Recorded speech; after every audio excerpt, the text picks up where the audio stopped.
Welcome to basics of physics. और आज हम डिस्कस करेंगे किरचॉफ्स लॉ। ठीक है, जो हमारे पास इलेक्ट्रिकल सर्किट होते हैं उनमें हम कुछ रूल्स यूज़ करते हैं टू सॉल्व द सर्किट, जिसमें रूल्स क्या हमारे किरचॉफ रूल्स हैं, जिनको किरचॉफ लॉ भी कहते हैं। ओके, और किरचॉफ ने दो रूल दिए थे, एक है जंक्शन रूल और दूसरा क्या हमारा लूप रूल। ठीक है, जंक्शन रूल को हम केसीएल भी कहते हैं और जो हमारे पास लूप रूल है उसको हम केबीएल भी कहते हैं।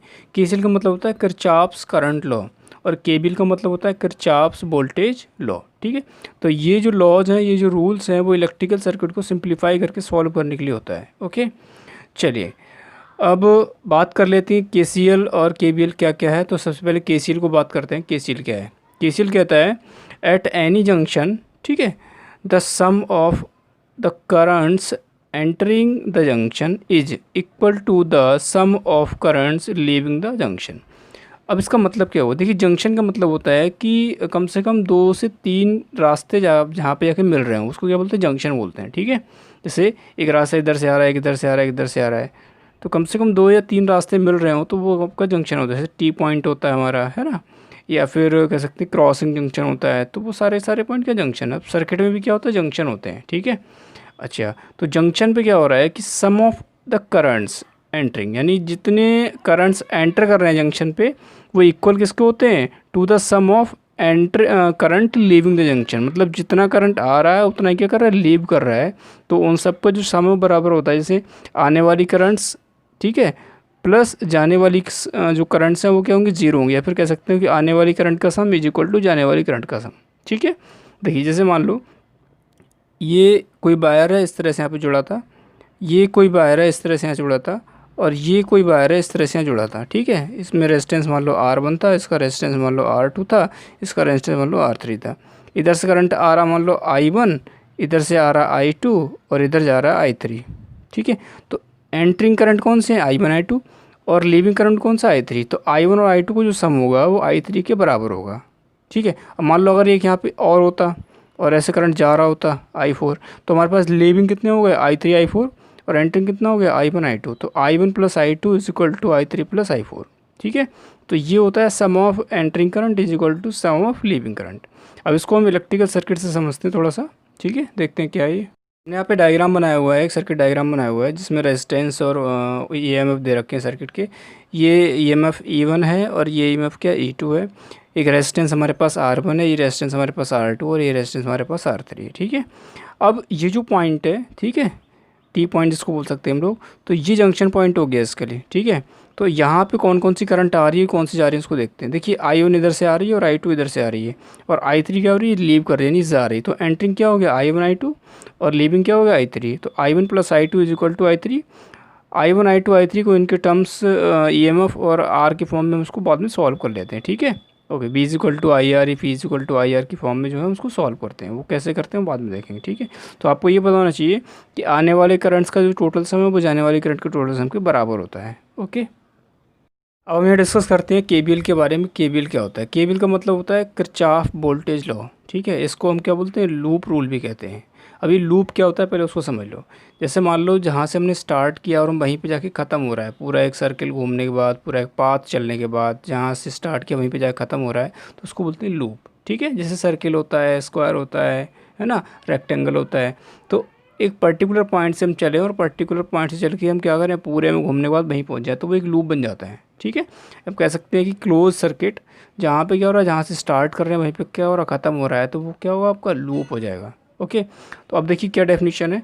The algebraic sum of changes, algebraic sum of changes in potential around any closed loop. ठीक है, कैसा? Closed loop involving resistor and cell in the loop is zero. मतलब क्या हुआ कि एक लूप है जिसमें रजिस्टर्स हैं, ठीक है ना, और सेल्स हैं, उन सब में क्या हो रहा है? चेंज इन पोटेंशियल क्या हो रहा है? अराउंड द क्लोज लूप वो जीरो हो रहा है। ओके, अब इसको और सिंपल भाषा में अगर समझें तो हम कह सकते हैं the total voltage in a close loop, ठीक है, the total voltage in a close loop involving resistor and cell is equal to zero. तो हमको टोटल वोल्टेज क्या करना होता है? ज़ीरो करना होता है। ठीक है, किसी भी लूप में जिसमें सेल है और क्या रजिस्टर है। ओके, जैसे देखिए यहाँ पे अगर मैं बात करूँ हमारे पास कितने लूप हैं, तो हम जैसे मान लो यहाँ से स्टार्ट करें तो ऐसे मूव किए, इस तरह से मूव किए और यहाँ पहुँच गए, एक लूप बन गया। इस नीचे वाले को देखते हैं, यहाँ से देखिए इस तरह से घूमे, इस तरह से घूमे, यहाँ पहुँच गए, दूसरा लूप बन गया। तो जो भी हमको एक क्लोज सर्किट दिखाई देता है वो एक क्या होता है, लूप होता है। ठीक है, एक लूप ये हो गया, दूसरा लूप ये हो गया। तो अगर हम इस लूप में बात करें या फिर इस लूप में बात करें तो इस लूप के लिए टोटल वोल्टेज क्या होना चाहिए, सम 0, और इस लूप के लिए टोटल वोल्टेज क्या होना चाहिए, सम 0। ठीक है, जैसे मान लो ये R3 है, ये R1 है और ये क्या है, R2 है। ओके, अब मगर इस लूप के लिए इक्वेशन लिखूंगा तो टोटल वोल्टेज में 0 करना पड़ेगा, और इस लूप के लिए इक्वेशन लिखूंगा तो भी टोटल वोल्टेज का करना पड़ेगा 0। अच्छा, इसके क्रॉस वोल्टेज हम निकाल सकते हैं, ऐसे इसमें करंट फ्लो हो रही मान लो I1, तो ये वोल्टेज कितना देगा, V is equal to IR से, तो ये हो जाएगा V3 is equal to IR3। इसके क्रॉस हम वोल्टेज निकाल सकते हैं, इसमें करंट मान लो आ रही I2, तो इसका वोल्टेज क्या हो जाएगा, V2 is equal to IR2। यहाँ पे अगर हम वोल्टेज निकालने जाएँ तो देखिए यहाँ पे कौन कौन सी करंट आ रही है, एक तो ऐसे आ रही है, दूसरी करंट क्या आ रही है, इस तरह से आ रही है। तो यहाँ पे दो करंट आ रही हैं, ठीक है ना, एक ये I2 और एक ये I1। तो इसके क्रॉस वोल्टेज क्या हो जाएगा, ये हो जाएगा R1 I1 plus I2, R1 into I1 plus I2। तो मैं कह सकता हूँ कि B3 हमारे पास क्या है, B3 हो जाएगा I1 R3, है ना, और B2 कितना हो जाएगा हमारे पास, ये हो जाएगा R2, है ना, और ये हो जाएगा हमारे पास क्या, I2, और V1 जो है वो क्या हो जाएगा हमारे पास, R1, है ना, और I1 प्लस I2। ठीक है, ओके। अब मैं जब भी इसकी इक्वेशन लिखूँगा तो मैं क्या करूँगा, ये वोल्टेज, ये वैल्यू EMF की, और ये वोल्टेज का सम क्या करूँगा, 0।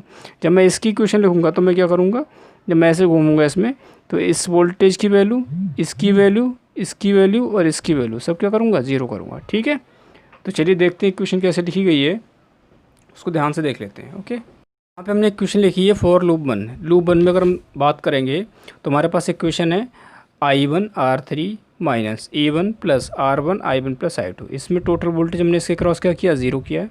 हमने लूप 2 में बात की है तो लूप 2 में इक्वेशन क्या हो जाएगी, माइनस E2 प्लस ये हो जाएगा हमारे पास R2 I2 minus E1 plus R1 I1 plus I2 equal to 0। देखिए इस लूप में आपको हो सकता है समझ ना आ रहा हो इक्वेशन कैसे लिखी गई है, इस लूप में समझ ना आ रहा हो, इसलिए मैंने दो अलग अलग सिंगल लूप दे रखे हैं जिनमें आपको समझाया गया कि इक्वेशन कैसे बनाते हैं। ठीक है, देखते हैं वो इक्वेशंस कैसे बनाई जाती हैं, उनको आप ध्यान से समझिए, फिर आप आराम से बना पाएंगे ऊपर वाले लूप में। देखिए हमने एक सिंगल लूप लिया हुआ, और सिंगल लूप में क्या हम कर रहे हैं, सिंगल लूप में एक करंट फ्लो कराई हमने I। ठीक है, ये इसका EMF हो गया, ये इसका रेजिस्टेंस R1 हो गया, ये R2 हो गया। ध्यान ये रखना होता है कि जब भी करंट फ्लो कर रहा होता है तो करंट हमेशा higher potential to lower potential जाता है, और जब हमारे पास जो इनएक्टिव एलिमेंट होते हैं जैसे कैपेसिटेंस हो गया, रेजिस्टेंस हो गया, इंडक्टेंस हो गया, ठीक है, उनमें हमेशा हायर वोल्टेज से लोअर वोल्टेज की तरफ क्या होता है, करंट फ्लो करता है। ठीक है, अच्छा, या फिर सिंपल से ये समझ सकते हो कि जो रेजिस्टेंसेस हैं उनमें हम प्लस से माइनस की ओर करंट को फ्लो कराते हैं, इतना ध्यान रखिए। तो देखिए जब भी करंट ऐसे जाएगा इसका मतलब ये टर्मिनल क्या होगा हमारा, प्लस होगा, ये टर्मिनल क्या होगा, माइनस होगा। इसमें जब हम ऊपर से नीचे आएंगे तो ये प्लस हो जाएगा, ये माइनस हो जाएगा। करंट अगर ऐसे होती तो मामला कुछ अलग होता है, उसको हम अगले वाले में देखेंगे। ठीक है, अच्छा, ये वोल्टेज की जो हमारी बैटरी है या जो सेल है इसमें क्या माइनस और ये प्लस, आपको पता है छोटा टर्मिनल क्या होता है नेगेटिव, बड़ा क्या होता है पॉजिटिव। ठीक है, इक्वेशन कैसे लिखते हैं वो देखिए। इक्वेशन लिखने के लिए क्या करेंगे हम लोग, एक टर्मिनल यूज़ करेंगे कोई भी, पहले तो हम साइन असाइन कर लिया हमने, रेजिस्टेंस इसका तो असाइन होता है, इसका असाइन कर लिया। ठीक है, अब अगर हम इक्वेशन लिख रहे हैं तो हमको एक सिंबल लेना होता है, चाहे तो पहला ले लो या फिर दूसरा ले लो। जैसे मतलब पहला लोगे तो इसका पहला सिंबल, इसका पहला सिंबल और इसका पहला सिंबल। ठीक है, यानी कि ये वाला साइन ले लेंगे पहले, ये वाला साइन ले लेंगे और ये वाला ले लेंगे। अगर हमें दूसरा साइन लेना है तो हम क्या करेंगे, ये वाला ले लिया, इसका ये वाला ले लिया और इसका ये वाला लिया, या तो पहला वाला लो या फिर दूसरा लो। ठीक है, वो आप पे ऊपर डिपेंड करता है, क्वेश्चन सेम आएगी। तो मेरा जो अपना तरीका है, मैं क्या पहले वाले जो है साइन को लेता हूँ।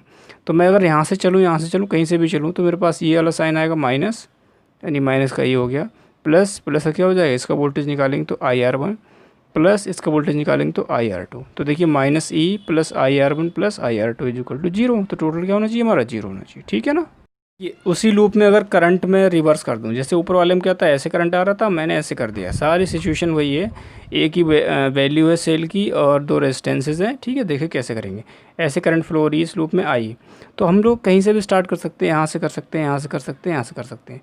तो देखिए जब भी रेजिस्टेंस के क्रॉस करंट फ्लो करती है तो प्लस से माइनस आती है, मैंने आपको बताया था। ऊपर नीचे मतलब नहीं है कि ये ऊपर है तो ये प्लस होगा, माइनस होगा। ठीक है, यहाँ से अगर करंट हम ऐसे दिखा रहे हैं या फिर यहाँ से ऐसे दिखा रहे हैं तो देखिए हमेशा क्या होता है, रेजिस्टेंस में प्लस से माइनस जाती है करंट। ठीक है, तो ये जब हम यहाँ के वोल्टेज की बात करें तो प्लस माइनस, यहाँ की बात करें तो प्लस माइनस, और यहाँ की बात करें तो प्लस माइनस। अब आप ये सोच रहे होंगे कि मैंने माइनस क्यों नहीं लिया पहले। ले सकते हो, आपकी आपकी मर्ज़ी, आप माइनस लेके पहले सॉल्व कर लो। लेकिन मैं पहले क्या करता हूँ, जो एंट्रिंग साइन है उसको यूज़ करता हूँ, ठीक है। तो जैसे मैंने यहाँ पे देखा तो प्लस, प्लस क्या हो जाएगा, इसका वोल्टेज क्या हो जाएगा IR2। मैंने यहाँ पे देखा तो प्लस, इसका वोल्टेज क्या हो जाएगा IR1। फिर यहाँ आया तो प्लस प्लस ई, ठीक है। आप सेकंड लेके यूज़ कर लो। आप माइनस लो तो minus IR2 minus IR1 minus ई, तो टोटल क्या होगा, वो भी सेम इक्वेशन देगा, है ना। तो इस तरह से हम लोग क्या करते हैं, लूप लगाते हैं। और क्वेश्चंस जो हैं एग्ज़ाम में वो डायरेक्ट आपको मिल जाते हैं कि एक आपको लूप दे रखा होता है या फिर आपको एक सर्किट दे रखा होता है, और उस सर्किट में आपको इक्वेशन बनानी होती है या फिर इसमें करंट वोल्टेज निकालना होता है, ठीक है ना।